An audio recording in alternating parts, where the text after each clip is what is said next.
নিজের সন্তানের চাইতে মূল্যবান কোন সম্পদ মানুষের আর হতে পারে না। এই সম্পদ আল্লাহ তাআলা যাকে দেননি পরীক্ষা করার জন্য, তিনি জানেন এই সম্পদের মূল্য কত বেশি। যাকে আল্লাহ তাআলা কোনো সন্তান দেননি, নিঃসন্তান রেখেছেন, সে আল্লাহর বান্দা জানেন যে এই নিঃসন্তান হওয়ার কষ্ট বেদনা কত মারাত্মক, কত বেশি।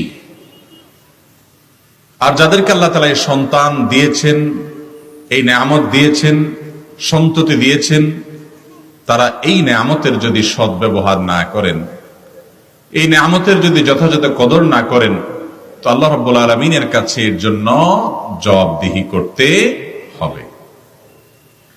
আমরা আমাদের দেশে সাধারণত একমুখী ওয়াজ শুনে অভ্যস্ত, আর সেটা হলো বাবা মায়ের অধিকার, বাবা মায়ের হক।